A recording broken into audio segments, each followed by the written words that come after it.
I've been wanting to go on a solo trip for a while now, and so for the beginning of 2026, I finally grew the balls and booked a weekend away in Edinburgh. Alone. I've made it. It is 2 actually, and I have an hour to kill before I check into my hotel, so let's see what we can find.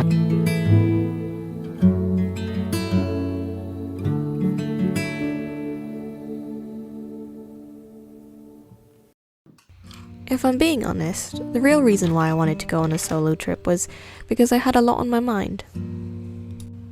As social beings, we are wired to seek connection and validation from others. I found that particularly true near the end of 2025, when I suddenly found myself in an environment where I was constantly meeting new people. I had just started a new job at a big company and had joined a local church course where we'd meet up every week. Back in university, the thought of meeting new people would excite me. I didn't really struggle starting conversations with strangers, and even if I did, I usually had my group of friends to be with me, so I never really felt alone. I guess you could say I was a bit of an extrovert. But the thing is, I'm no longer in uni, and this time it's a bit different. This time, I didn't have the typical, so what course do you study, sentence starters to rely on, or the fact that meeting at social clubs meant that you at least had that one thing in common. Instead, I had to rely purely on myself to spark connections. Now, small talk consisted of answering questions like, what do you do, or what are your hobbies, and suddenly I felt the need to prove that I was cool or interesting enough to be friends with. The problem was, I had no sense of what made me special. I didn't have a cool career path like my colleagues, or even interesting pastimes apart from doom scrolling in bed for hours, which is something I am not willing to admit. I'd watch how others were just so naturally engaging, how easily they captured people's attention, how they tell stories with such charisma it was physically hard not to want to be friends with them. They made it look so easy, and yet that was just not the case for me.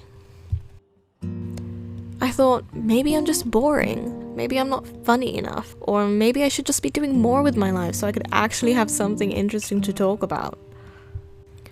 I started to lose any sense of identity that I had left, and became so fixated on this idea of being seen as cool. It got to a point that even though I was constantly surrounded by people, I felt alone.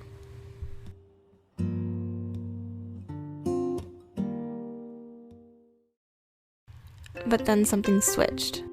Not all at once, but gradually. I decided that since I already felt alone, I might as well enjoy my own company.